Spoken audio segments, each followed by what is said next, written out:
चोरून आणि लपून आपण काहीच करत नाही, पण मोदीला पंतप्रधान करायचं नाही हे षडयंत्र 5 वर्ष आखलं जात होतं. कुणाला पत्ता नाही लागू दिला. मला कोणतरी म्हणालं की एवढं राम मंदिर बांधलं, नरेंद्र मोदींना पाहिजे तसा विजय मिळाला नाही. अरे म्हटलं, माझ्या रामानं नरेंद्र मोदींच्या विरोधात जिहाद्यांनी 5 वर्ष षडयंत्र करून सुद्धा भगवान श्री रामानं नरेंद्र मोदीजींनाच पंतप्रधान केलं. हे आपल्याला विसरून चालणार नाही. नाहीतर यंदा महाराज सगळे एक्झिट पोल खोटे ठरले, पण रामाने पाठराखण केली.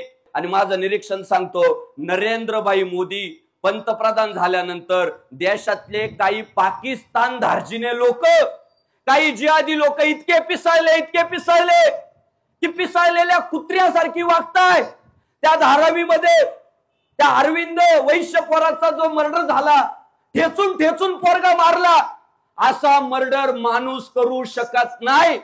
असा मर्डर फक्त जिहादी वृत्ती आणि असा मर्डर फक्त विकृत मानसिकता करू शकते. आणि यांची विकृत मानसिकता जागी झालेली आहे.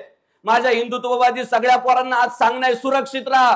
पोरांवर हमले होत आहेत का? पिसळली आहे की एवढं 5 वर्ष प्लॅनिंग करून सुद्धा पंतप्रधान पदाची शपथ मोदींनीच घेतली. हिला आग लागली काहींच्या बुडाला.